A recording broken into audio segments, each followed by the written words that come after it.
Cerita ini fakta atau fiksi? Silakan putuskan sendiri.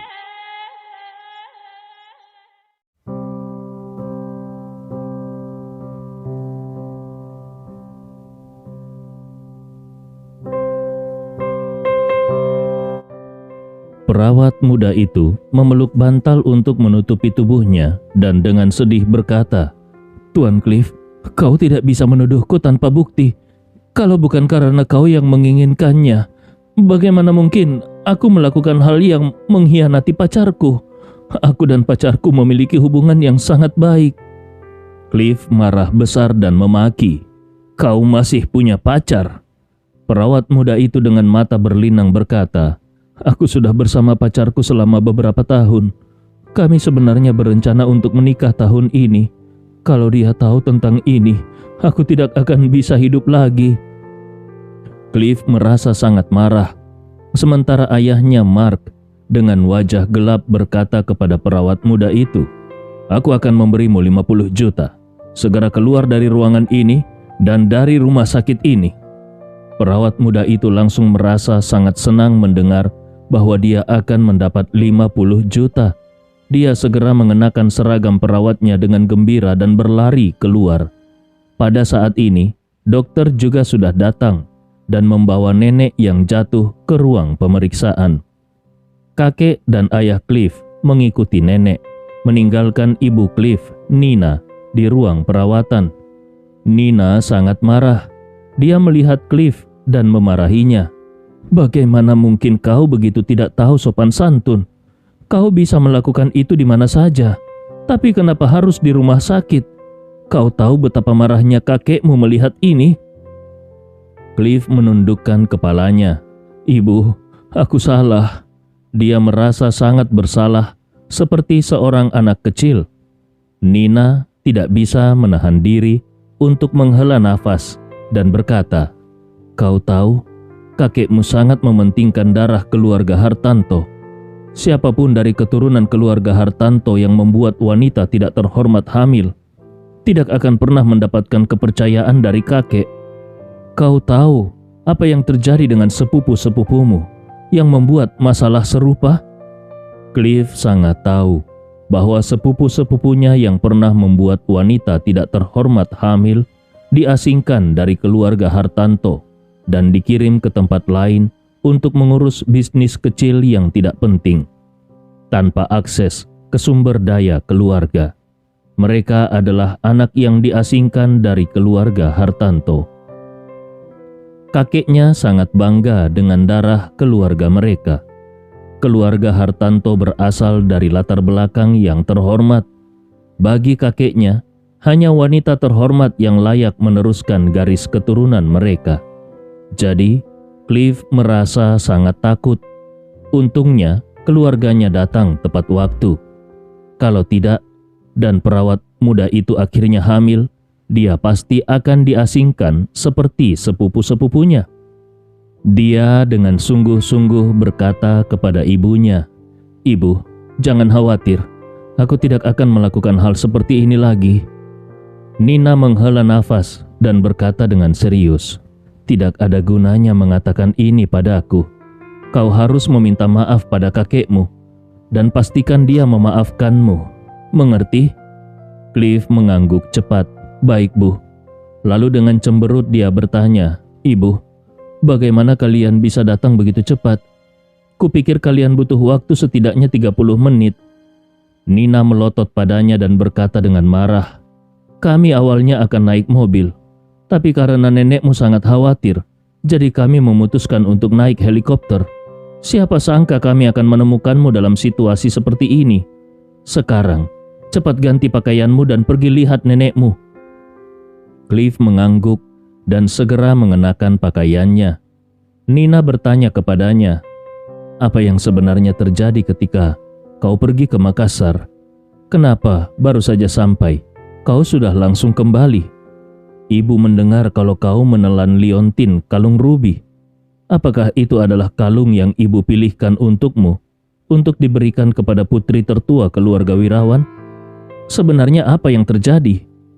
Menghadapi serangkaian pertanyaan dari ibunya, Cliff menghela nafas dan berkata, "Bu, jangan dibicarakan lagi. Ketika aku pergi ke rumah keluarga Wirawan, secara tidak disangka, aku bertemu dengan orang bermarga Rewa yang miskin. Aku bertaruh dengannya dan ternyata kalah taruhan. Jadi aku menelan liontin kalung rubi itu." Nina mengernyitkan alisnya dan berkata, "Kenapa kau harus memancing masalah dengan orang bermarga Rewa itu? Apakah dia dari keluarga Rewa di Jakarta? Kita tidak boleh menyinggung keluarga Rewa." Cliff segera berkata, "Bukan dari keluarga Rewa di Jakarta. Dia hanya seorang menantu yang miskin di Makassar, yang bisa membuat pil obat aneh, sehingga membuat seluruh keluarga Wirawan terpesona." Nina bertanya lagi, "Apakah kau sudah membicarakan tentang kerjasama pernikahan dengan perwakilan keluarga Wirawan? Ayahmu masih berharap kau bisa menggunakan kesempatan ini agar kakekmu memandangmu dengan kagum." Cliff berkata dengan kesal, keluarga Wirawan itu benar-benar tidak tahu diuntung, dan Fania juga terus saja menatap pria miskin bermarga Rewa itu. Aku sangat curiga, apakah mereka berdua memiliki hubungan? Nina menggelengkan kepalanya dan berkata, "Tidak mungkin. Ibu sudah menyelidiki keadaan putri tertua keluarga Wirawan. Dia adalah gadis yang sangat baik. Bisa dibilang, dari sekian banyak wanita terhormat di Jakarta, mungkin tidak ada yang bisa menandinginya. Selain itu, ibu menyewa detektif swasta yang memberitahuku bahwa Fania tidak pernah berkencan sejak kecil." Sambil berkata demikian, Nina menurunkan volume suaranya dan berkata, "Sebenarnya, aku juga menyewa orang untuk menyelidiki catatan pemeriksaan kesehatan Fania di rumah sakit swasta elit beberapa waktu lalu, dan catatan tersebut menunjukkan bahwa dia masih seorang perawan." Cliff terkejut mendengar itu dan berseru, "Apa?" Matanya langsung berkilat seperti serigala liar. Dia tanpa sadar berkata, "Fania masih perawan?" Nina menegur dengan suara rendah, "Berapa kali ibu sudah bilang, jangan berbicara kasar seperti itu. Kalau kakek dan nenekmu mendengar, kesanmu akan buruk lagi." Cliff segera menjelaskan, "Oh, maaf Bu, aku hanya sedikit tidak percaya." Nina berkata, "Dari analisis ibu, Fania benar-benar gadis baik yang langka. Untuk kakekmu yang sangat memperhatikan garis keturunan, memperhatikan status dan pendidikan wanita, ibu yakin kalau kau bisa menikahi Fania, kakekmu pasti akan sangat senang. Kalau tidak, untuk apa ibu menyuruhmu pergi jauh-jauh ke Makassar?" Sambil berkata demikian, Nina juga mengingatkan dengan suara rendah, "Ibu beritahu padamu, sekarang Fania adalah kesempatanmu. Kakekmu selalu ingin agar kakak sepupumu dari pihak pamanmu mengejar putri keempat keluarga Rewa. Tetapi putri keempat keluarga Rewa sama sekali tidak tertarik padanya. Entah sudah berapa kali kakekmu memarahinya karena tidak berprestasi. Sepupumu yang kedua dari pihak paman memilih putri tertua dari keluarga Bima di Jakarta. Meskipun statusnya tinggi, tetapi gadis itu benar-benar tidak cantik. Walaupun sudah menjalani operasi plastik, dia masih saja tidak menarik. Dan gadis itu juga berperilaku liar dan ceroboh, sama sekali tidak memiliki sikap wanita terhormat. Kakek dan nenekmu juga tidak begitu puas. Pada saat ini, kalau kau bisa mendapatkan gadis baik-baik seperti Fania, kakek dan nenekmu pasti akan sangat senang sekali. Saat itu, di mata kakek dan nenekmu, mungkin kau akan berada di posisi pertama." Barulah pada saat ini Cliff menyadari arti penting Fania baginya. Dia berkata dengan sangat menyesal, "Seandainya aku tahu sebelumnya, saat kuliah di luar negeri dulu, aku pasti sudah mengejarnya." Nina bertanya kembali, "Lalu kenapa saat itu kau tidak mengejarnya?" Cliff menghela nafas dan berkata, "Saat itu, aku merasa gadis asing lebih menarik. Jadi selama beberapa tahun di luar negeri, Aku hanya berpacaran dengan gadis asing." Sambil berkata demikian, dia teringat sesuatu dan buru-buru berkata, "Bu, kali ini aku kehilangan muka di depan Fania. Mungkin kesannya terhadapku menjadi tidak baik. Apa yang harus kulakukan sekarang?" Nina menghela nafas dan berkata, "Kau harus memikirkan cara untuk memperbaiki kesan buruk yang dia dapatkan kali ini. Bagaimanapun, mengejar seorang gadis bukanlah sesuatu yang bisa berhasil dalam waktu singkat. Kau harus siap untuk bertarung dalam jangka panjang." Cliff berkata, "Dokter bilang, setelah operasi, aku mungkin harus istirahat di tempat tidur selama 15 hari. Jadi untuk sementara waktu, aku tidak bisa pergi ke Makassar." Nina berkata, "Apa yang harus dikhawatirkan tentang 15 hari? Fania sudah lajang selama 26 tahun. Cliff langsung tersenyum lebar dan berkata dengan riang, "Mendengar ibu berkata begitu, aku jadi lebih percaya diri." Nina mengangguk dan bertanya lagi, "Oh ya, kali ini saat kau pergi ke Makassar, apakah kau sempat menemui Elsa?" Cliff buru-buru berkata, "Bagaimana aku sempat menemui dia? Baru turun dari pesawat, aku langsung ke keluarga Wirawan, lalu dari sana langsung ke bandara dan terbang kembali." Nina berkata, "Lain kali kalau kau ke Makassar, ingatlah untuk menemuinya. Dia sudah cukup lama di Makassar dan belum pernah kembali." Cliff mengangguk, tetapi kemudian dia bertanya dengan heran, "Bu, kenapa Elsa harus pergi ke Makassar?" Nina berkata, "Aku mendengar dari kakekmu, beberapa waktu lalu keluarga Rewa membeli perusahaan di Makassar yang bernama Rapocini Group. Kabarnya perusahaan itu diserahkan kepada seorang putra dari keluarga Rewa untuk dikelola. Kakekmu ingin Elsa pergi ke sana untuk melihat apakah dia bisa menjalin hubungan dengan putra dari keluarga Rewa." Cliff mengernyitkan alisnya lagi dan berkata, "Benarkah ada putra keluarga Rewa di Makassar? Sepertinya tidak mungkin." Saat mengatakan itu, dia teringat pada Andi Rewa. Apakah Andi adalah putra dari keluarga Rewa? Tapi sepertinya tidak mungkin. Ibnu Komar sudah menyangkalnya. Selain itu, pria itu adalah menantu yang miskin. Katanya dia menikah ke dalam keluarga miskin yang tidak terkenal di Makassar.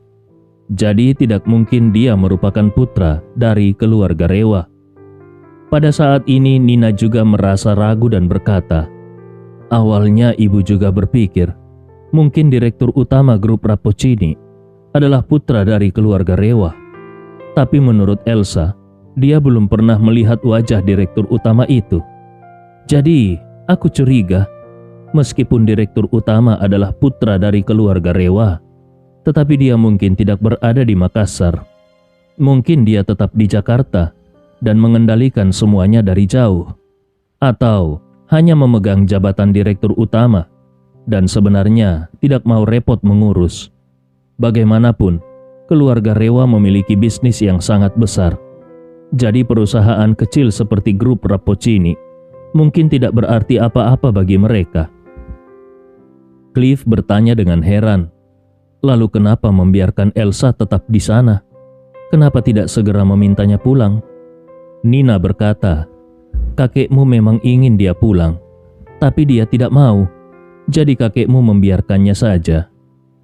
Hubungan antara keluarga-keluarga besar di Jakarta sangatlah rumit.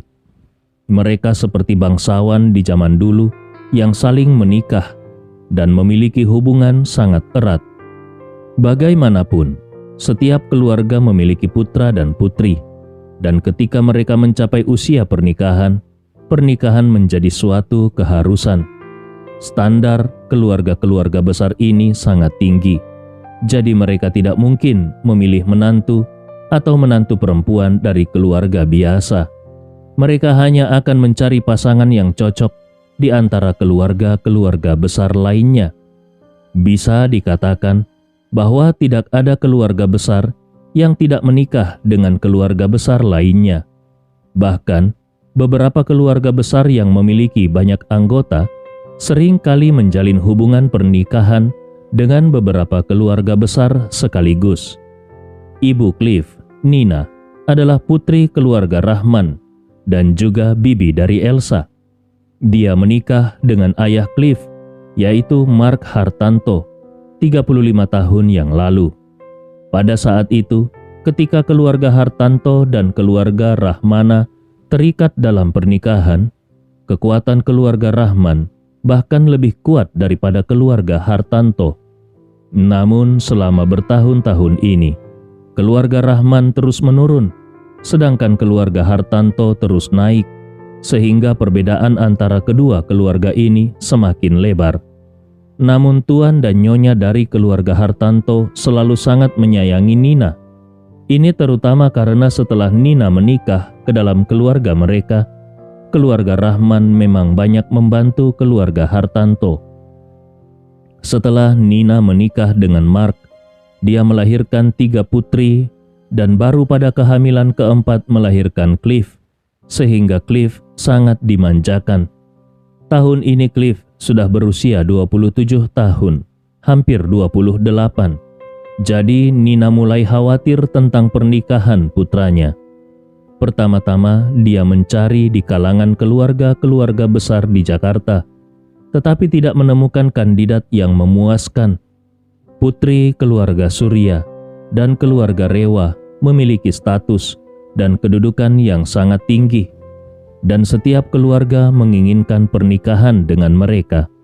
Namun, dibandingkan dengan keluarga tersebut, kekuatan keluarga Hartanto masih terlalu rendah. Adapun keluarga-keluarga yang setara dengan keluarga Hartanto, gadis-gadis yang berada dalam usia menikah di keluarga mereka, entah sudah memiliki pasangan atau tidak memenuhi standar Nina. Tentunya Nina berharap putranya bisa menemukan seorang putri kaya yang tidak hanya memiliki latar belakang keluarga yang baik dan kemampuan yang kuat, tetapi juga penampilan yang menonjol. Namun sebagian besar putri dari keluarga besar adalah tipe yang memiliki kelebihan dan kekurangan yang sangat jelas. Kelebihannya adalah keluarga mereka sangat kaya dan berpengaruh, tetapi kekurangannya adalah selain kaya, mereka biasa-biasa saja dalam hal lainnya. Misalnya, ada beberapa putri kaya yang tidak memiliki keterampilan sama sekali. Sejak kecil mereka hanya tahu menghabiskan uang. Meskipun mereka lulus dari universitas-universitas ternama di dunia, tetapi itu semua karena sumbangan uang dari keluarganya. Anak-anak kaya seperti itu umumnya hanya tampak bagus di luar, tetapi kosong di dalam. Bukan hanya putri dari anak-anak kaya tersebut, bahkan Cliff juga seperti itu, bagaikan bantal hias yang hanya bagus dilihat. Cliff juga keluar negeri untuk belajar, tetapi sebenarnya keluarganya mengeluarkan banyak uang untuk menyumbang agar dia bisa diterima. Jadi meskipun Cliff adalah putra ketiga keluarga Hartanto, namun sebenarnya dari segi kemampuan pribadi, dia jauh lebih buruk dibandingkan dengan siswa berprestasi yang benar-benar belajar dengan serius. Nina juga tidak ingin putranya suatu hari nanti menemukan wanita yang sama sekali tidak berkemampuan. Jadi dia mencari-cari dan akhirnya memilih Vania. Namun dia tidak menyangka kalau putranya begitu tidak berguna. Cliff pergi untuk merayakan ulang tahun Vania, tetapi masih bisa bertengkar dengan orang lain. Bahkan karena bertaruh, Cliff sampai harus menelan liontin kalung rubi di depan umum. Saat ini, Nina merasa sangat tak berdaya di dalam hatinya. Namun mengingat putranya akan menjalani operasi, Nina pun tidak menunjukkan kekecewaannya terlalu jelas. Hanya saja setelah Cliff berpakaian, dia membawanya untuk melihat nenek yang terjatuh terlebih dahulu. Nenek memang mengalami cedera tulang, dan dokter yang memeriksanya dengan cepat menyarankan agar dia harus beristirahat di tempat tidur setidaknya selama seminggu. Karena nenek merasa sangat sakit dokter memberinya suntikan penghilang rasa sakit. Cliff yang merasa sangat malu mengikuti ibunya ke kamar nenek di rumah sakit. Begitu masuk ke kamar, ayahnya Mark Hartanto berjalan mendekat dan langsung menampar wajahnya dengan keras sambil mengumpat, "Kau anak nakal, kau benar-benar seperti lumpur yang tidak bisa dibentuk. Untungnya nenekmu tidak mengalami cedera serius. Kalau tidak, aku pasti sudah memukulimu." Cliff yang sejak kecil tidak pernah dipukul, tiba-tiba ditampar oleh ayahnya. Dia sangat terpukul dan merasa sangat terhina.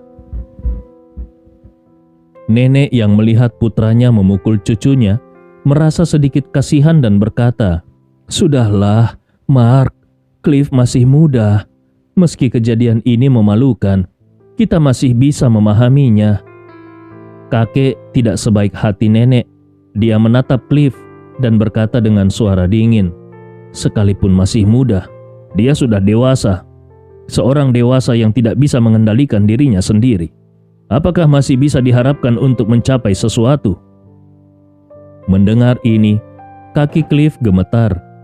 Dia tidak takut dipukul oleh ayahnya, tetapi dia takut mendengar kakeknya mengatakan hal-hal yang meremehkannya.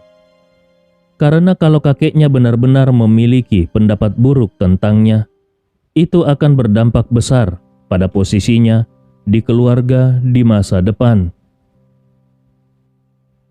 Mendengar ayahnya mengatakan hal seperti itu, Mark merasa semakin marah terhadap putranya yang tidak tahu berterima kasih ini.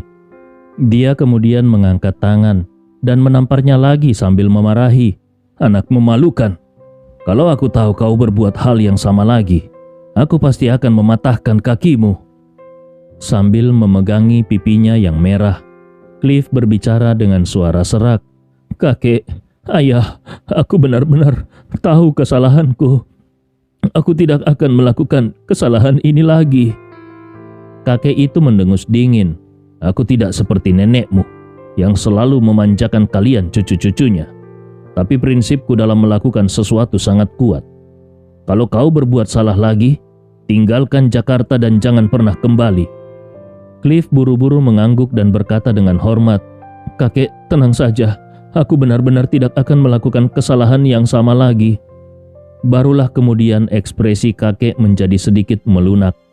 Saat ini nenek berkata dengan agak menyalahkan, "Kalian berdua, satu memukul anak, satu memarahi anak. Padahal anak ini sebentar lagi akan menjalani operasi." Melihat nenek begitu melindungi dirinya, Cliff yang merasa terharu meneteskan beberapa air mata. Dia berjalan ke samping tempat tidur nenek dan dengan setengah berlutut dia memegang tangan nenek lalu berkata, "Nenek, maafkan aku. Ini semua salahku." Nenek segera meraih tangan Cliff dan menghapus air mata Cliff sambil berkata, "Mengetahui kesalahan dan memperbaikinya adalah hal yang baik. Nenek tidak menyalahkanmu lagi." Pada saat ini, seorang ahli gastroenterologi melangkah masuk dan berkata, "Tuan Cliff akan segera menjalani operasi."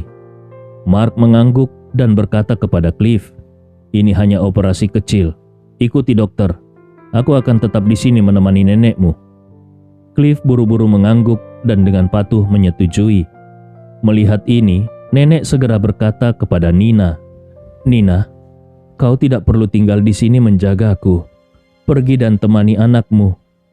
Nina juga merasa tidak tenang membiarkan putranya pergi sendiri untuk operasi. Jadi dia berkata, "Baiklah ibu, aku akan pergi dengan Cliff." Setelah ibu dan anak itu pergi mengikuti dokter, Mark merasa malu dan berkata kepada kakek, "Ayah, aku benar-benar minta maaf. Aku yang gagal mendidiknya."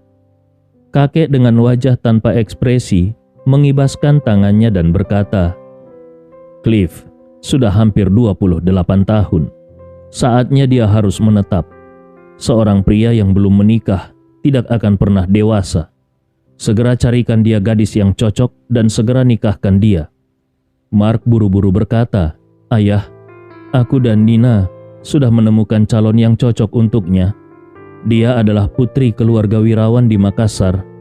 Gadis itu tidak hanya cantik, sopan dan berpendidikan, tetapi juga sangat berkemampuan. Baru-baru ini dia bahkan sudah menjalin hubungan bisnis dengan keluarga Ahmad Saidi di Surabaya. Aku berpikir, setelah kita bersatu dengan keluarga wirawan, kita bisa membuat keluarga wirawan menjadi keluarga nomor 1 di pulau. Dengan begitu, kekuatan kita juga bisa berkembang di sana. Kakek mengangguk. Melompati Jakarta yang seperti sumur tanpa dasar untuk berkembang di sana adalah ide yang bagus. Segera lanjutkan. Setelah menjalani operasi, akhirnya liontin tersebut berhasil dikeluarkan dari usus Cliff. Sekarang Cliff harus berbaring selama 15 hari. Jadi dia tidak bisa pergi kemana-mana dan harus beristirahat di ruang perawatan rumah sakit keluarganya. Karena alat bantu penghilang rasa sakit tidak bisa digunakan terus-menerus dan dapat membahayakan tubuh, maka alat tersebut sudah dicabut pada hari kedua setelah operasi. Akibatnya Cliff harus menahan rasa sakit yang terus-menerus di tempat tidur. Semakin kuat rasa sakit itu datang, semakin besar pula kebenciannya terhadap Andi Rewa. Dia berharap bisa segera pulih dan pergi ke Makassar untuk membalas dendam pada Andi. Kalau bisa, dia ingin mencabik-cabik Andi karena sudah mempermalukan nama besar keluarga Hartanto. Namun Andi sama sekali tidak peduli padanya. Teman SMA Najwa akan menikah akhir pekan ini, dan Andi telah berjanji kepada istrinya untuk meminjam 2 mobil mewah sebagai mobil pengantin untuk temannya. Jadi pada hari Jumat, dia langsung menelpon Hamzah dan meminta Hamzah untuk mengatur agar mobil-mobil mewah yang disimpankan untuknya itu dikirim ke Villa Desiland. Begitu Hamzah mendengar bahwa pada akhirnya Andi ingin menggunakan kedua mobil yang disimpankannya itu, dia segera mengatur untuk mengirim kedua mobil mewah itu ke rumah Andi Rewa. Bugatti Veyron edisi terbatas, Hermes dan Aston Martin 177, keduanya adalah mobil yang sangat jarang ditemukan di Indonesia, dan tidak ada orang di Makassar yang bisa menggunakan kedua mobil itu sebagai mobil pengantin.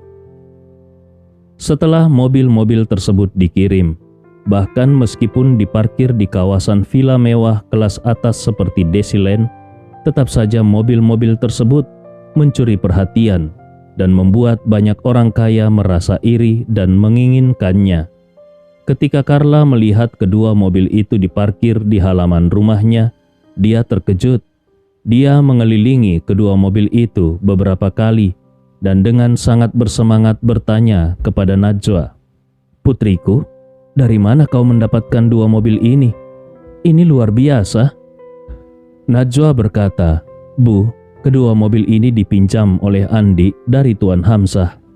Kebetulan seorang temanku akan menikah besok, jadi kami meminjam kedua mobil ini sebagai mobil pengantin untuknya." Carla berseru, "Astaga, kapan keluarga kita bisa memiliki mobil sport mewah seperti ini?" Setelah itu dia menoleh ke arah Andi dan bertanya dengan ramah, "Menantuku, apakah mungkin meminta teman-teman kayamu itu untuk memberikan kita 1 mobil seperti ini? Ibumu ini belum pernah duduk di mobil sport mewah seperti itu." Sebenarnya Andi tidak terlalu peduli dengan mobil. Baginya, itu hanyalah alat transportasi dan terlalu mencolok bukanlah sesuatu yang baik. Oleh karena itu, dia tidak tertarik dengan kedua mobil ini dan tidak merasa bangga mengendarainya di luar. Itulah alasan kenapa dia tidak pernah menggunakan kedua mobil ini. Jadi, Andi berkata kepada Carla, "Bu, meskipun mobil-mobil ini terlihat bagus, namun biaya perawatannya sangat mahal. Bisa menghabiskan puluhan juta, dan kalau tergores, biaya pengecatan saja bisa lebih dari 10 juta. Kita tidak bisa membiayainya." Mendengar hal ini, Carla merasa kecewa dan menghela nafas, lalu berkata, "Dengan uang sebanyak itu, lebih baik aku gunakan untuk membuat gigi baru." Dia menyentuh gusinya dan mengeluh, "Gigi depanku sudah copot begitu lama. Entah kapan bisa dibuatkan gigi yang baru." Najwa berkata, "Bu, jangan khawatir. Aku sudah membuat janji dengan dokter gigi. Begitu kaki ibu membaik, aku akan membawa ibu untuk membuat gigi dengan bahan porselen terbaik." Mendengar hal ini, barulah Carla merasa puas dan mengangguk. Najwa berkata kepada Andi, "Suamiku, besok kau akan mengendarai mobil yang mana?" Andi menjawab, "Terserah padamu. Kau pilih saja satu, aku akan mengendarai yang satunya." Najwa merasa agak gugup dan berkata, "Aku khawatir aku tidak bisa mengemudikannya dengan baik. Kedua mobil ini sangat bertenaga. Aku takut kalau terjadi kecelakaan kecil dan sampai merusak mobil ini, maka itu akan merepotkan." Andi tersenyum dan berkata, "Tidak apa-apa, jangan terlalu terbebani. Anggap saja kedua mobil ini seperti milik kita sendiri." Sementara itu, sebuah Bentley Continental baru memasuki kompleks Villa Desilen. Pengemudinya adalah Basri yang berpakaian rapi dalam setelan jas. Di kursi penumpang depan duduk ayahnya, Paul. Di kursi belakang duduk Nyonya Tama serta Najwa. Baru-baru ini, investasi dari keluarga hartawan ke keluarga Tama sudah masuk, dan akhirnya grup Tama berhasil melunasi pinjaman bank yang tertunda, sehingga bank juga mencabut penyitaan dan properti serta barang antik milik keluarga Tama yang disita telah dikembalikan. Kebangkitan grup Tama membuat seluruh keluarga Tama menjadi sangat bersemangat. Basri sudah lama tidak merasakan gaya hidup anak orang kaya yang sesungguhnya, jadi dia mendesak neneknya untuk menyetujui pembelian mobil mewah baru dari dana perusahaan untuk meningkatkan citra mereka. Sebelumnya, mobil terbaik keluarga Tama adalah Mercedes S450 milik Nyonya Tama. Sementara mobil Paul adalah Audi A8 dan Basri memiliki BMW model lama. Sebenarnya keluarga Tama berencana mengganti mobil Basri dengan yang lebih baik. Tetapi kemudian masalah melanda sehingga mereka bukan hanya tidak bisa mengganti mobil, bahkan BMW lama itu pun disita bank. Basri sangat sadar bahwa untuk kembali menjadi anak orang kaya yang dihormati orang lain, dia harus memiliki mobil mewah. Bagaimanapun, dia tidak bisa membawa Villa Desilen kemana-mana, dan orang-orang menilai seseorang dari mobil yang dikendarainya. Setelah sekian lama menjalani hari-hari sulit, Nyonya Tama juga sangat ingin tampil mewah. Jadi dia segera memutuskan untuk membeli sebuah Bentley Continental. Basri belum pernah mengendarai mobil semahal ini sebelumnya. Jadi dia sangat bersemangat di sepanjang perjalanan pulang. Saat ini, Nyonya Tama duduk di kursi belakang Bentley yang mewah. Dia mengelus interior kulit buatan tangan dan berkata dengan kagum, "Mobil bagus memang benar-benar bagus. Bentley ini jauh lebih baik daripada Mercedesku yang dulu." Basri berkata, "Nenek, sebenarnya Bentley masih lebih rendah dari Rolls-Royce. Bagaimana kalau kita membeli Rolls-Royce nantinya?" Nenek menjawab, "Rolls-Royce harganya sangat mahal. Membeli Rolls-Royce sekarang masih terlalu dini. Prioritas kita saat ini adalah menghidupkan kembali bisnis grup Tama." Basri segera berkata, "Nenek, maksudku adalah untuk menekan keluarga Andi. Meskipun mereka tinggal di Villa Desilen, tetapi mobil mereka hanya 2 BMW yang harga totalnya tidak sampai sepertiga dari harga Bentley kita. Kalau kita membeli Rolls-Royce, kita bisa memarkirnya di depan rumah mereka untuk mempermalukan mereka."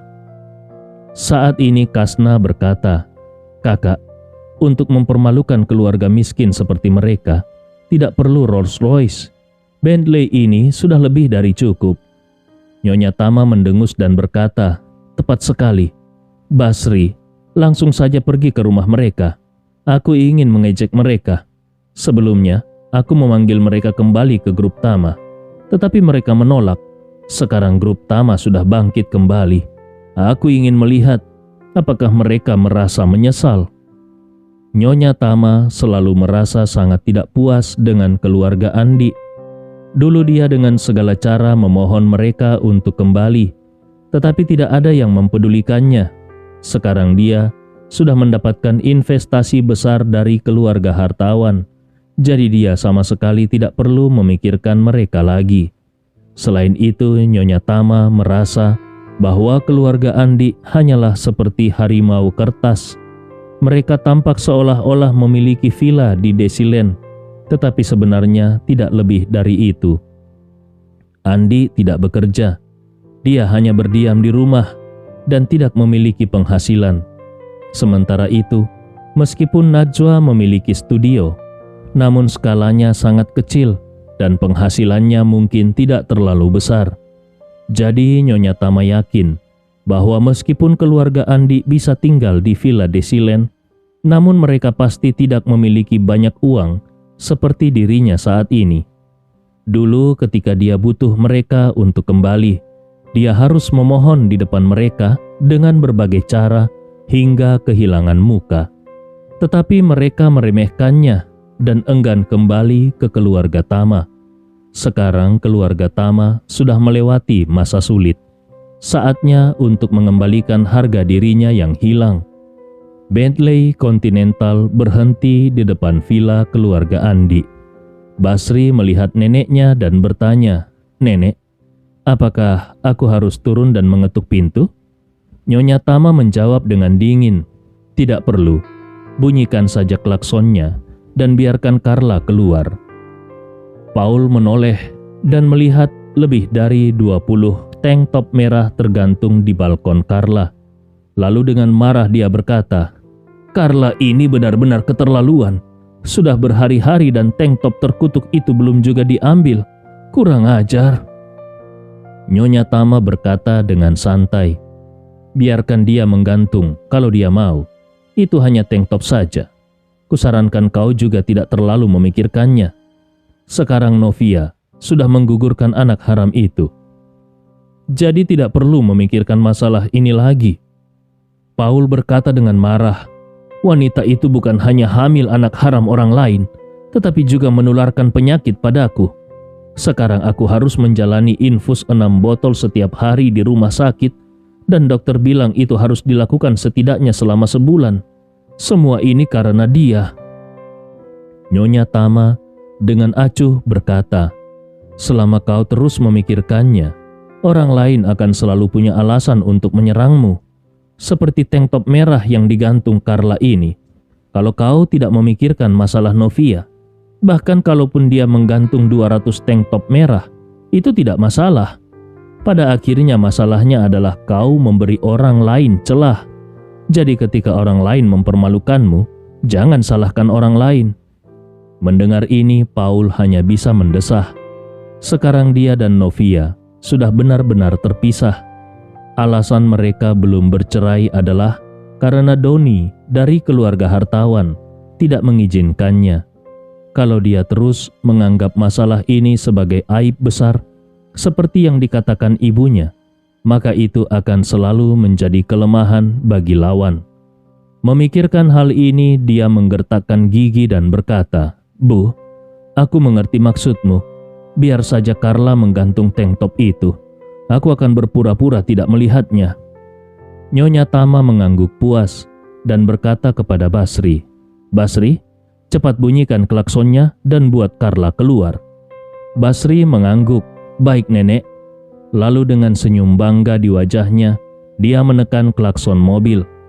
Suara klakson yang keras terdengar di luar villa keluarga Andi. Najwa dan Andi yang duduk di dalam mobil sport dengan peredam suara yang baik tidak terlalu mendengar suara itu. Tetapi Carla yang berada di kamar atas merasa sangat terganggu mendengar suara itu. Pada saat ini, dia sedang berbaring di tempat tidur, memegang ponsel untuk menonton drama.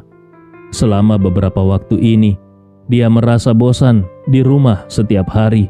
dan hanya bisa menghabiskan waktu dengan menonton drama. Ketika sedang melihat adegan yang mendebarkan, terdengar suara klakson yang tajam dan terus-menerus di luar. Suaranya sangat keras dan nyaring, hingga membuatnya merasa sangat kesal. Jadi dia segera pergi ke teras untuk melihat ke bawah, dan dia melihat sebuah Bentley baru yang berhenti di depan pintu rumahnya dengan klakson yang terus ditekan. Carla segera memaki, "Kurang ajar, dari mana datangnya pecundang ini? Ada masalah apa dengan mereka? Kenapa mereka menekan klakson di depan rumah orang lain?" Di dalam mobil, Paul melihat Carla berdiri di pagar teras dan berteriak. Sambil tersenyum dia berkata, "Bu, lihatlah, si bodoh Carla keluar dan mulai memaki lagi." Nyonya Tama sangat senang dan berkata, "Carla si bodoh itu sangat menyukai uang. Kalau dia tahu bahwa kita sekarang sudah pulih, dia pasti akan cemburu dan merasa tidak nyaman. Saat itu, aku akan memberinya kesan bahwa kita bersedia membiarkan mereka kembali ke keluarga Tama. Dia pasti akan datang memohon padaku, dan saat itu aku akan mempermalukannya dan memperlakukannya dengan baik dan semestinya." Kemudian Nyonya Tama membuka pintu mobil dengan tersenyum dan bersiap untuk turun dan memamerkan dirinya kepada Carla. Namun dia tidak menyangka akan disiram dengan seember air dingin tepat di atas kepalanya. Dalam sekejap Nyonya Tama merasakan dingin dari kepala hingga kaki. Dia mengangkat kepalanya yang basah kuyup dan menatap Carla yang memegang sebuah baskom dengan wajah penuh kemenangan. Nyonya Tama menjadi marah dan berteriak, "Carla, kenapa kau menyiram air padaku?" Carla baru mengenali bahwa itu adalah Nyonya Tama. Dia mencibir dan berkata, "Oh, aku pikir siapa yang membeli mobil rongsokan dan terus menekan klakson di depan rumahku.